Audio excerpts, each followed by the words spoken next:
حضرت علی شیر خدا رضی اللہ تعالی عنہ جب آپ نماز کے لیے وضو کرتے اور کھڑے ہونے لگتے تو آپ کا جسم کانپنے لگ جاتا، تھر تھر آپ کا سارا جسم کانپتا۔ تو کسی نے پوچھا کہ حضور آپ جب نماز کے لیے کھڑے ہوتے تو آپ بہت کانپتے ہیں، آپ کا ایک ایک جز رو آپ کا تھر تھرانے لگ جاتا ہے، کانپنے لگ جاتا ہے، وجہ کیا ہے؟ تو آپ نے فرمایا تو نہیں جانتا کہ میں کس عظیم بادشاہ کی بارگاہ میں پیش ہو رہا ہوں، میں کس بادشاہ کے دربار میں کھڑا ہو رہا ہوں؟ تو اسے جانتا نہیں ہے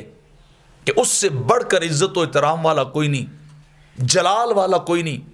تو علی ڈرتا ہے اس کی بارگاہ میں کھڑے ہوتے ہوئے، کپ کپی طاری ہو جاتی ہے، علی ڈرتا ہے کہ کہیں گستاخی نہ ہو جائے، کہیں اس دربار کا حق نہ ادا ہو، تو میں اس لیے کانپنے لگ جاتا ہوں، ڈرتا ہوں اپنے خدا سے، کیونکہ مولا کائنات وہی تھے کہ جن کی ایک بار تکبیر تحریمہ رہ گئی تھی تو بیمار ہو گئے تھے، اور آپ نے کہا تھا کہ اے مدینے والو آؤ علی کی تیمارداری کرو، میرا بڑا نقصان ہو گیا ہے، میری تحریمہ تکبیر تحریمہ رہ گئی ہے، آج لوگ مجھے پوچھنے نہیں آئے، میرا مالی نقصان ہوتا تو پورا مدینہ میرے دروازے پہ آتا، میرے گھر میں آتا میرے ساتھ اظہار افسوس کرنے کے لیے، لیکن جب میری تکبیر تحریمہ رہ گئی تو کوئی مجھے پوچھنے ہی نہیں آیا، کوئی مجھ سے ہمدردی کرنے نہیں آیا۔ اور یہ ایک طرف یہ دیکھیے، اور آج کے یہ لوگ بے عمل اور ملنگ ٹائپ کے لوگ دیکھیے جو علی رضی اللہ تعالیٰ عنہ شیر خدا مشکل کشا کا نام لیتے ہوئے کبھی نماز نہیں پڑھتے، مصلی کے قریب نہیں جاتے،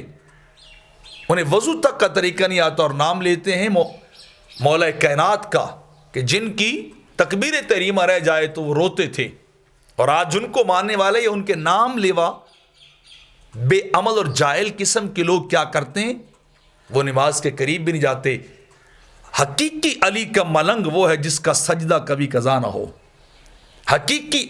مولا کائنات کو ماننے والا وہ ہے جو سنت مصطفیٰ سے دائیں بائیں نہ جائے، جو کبھی بھی گناہوں کے قریب نہ جائے، جو سیرت علی پہ عمل کرے، جو زندگی اسی طرح گزارے جس طرح مولا کائنات نے گزاری تھی۔ پھر مزہ ہے علی سے محبت کا بھی، پھر مزہ ہے علی سے نسبت کا بھی، پھر مزہ ہے شیر خدا کی غلامی کا بھی۔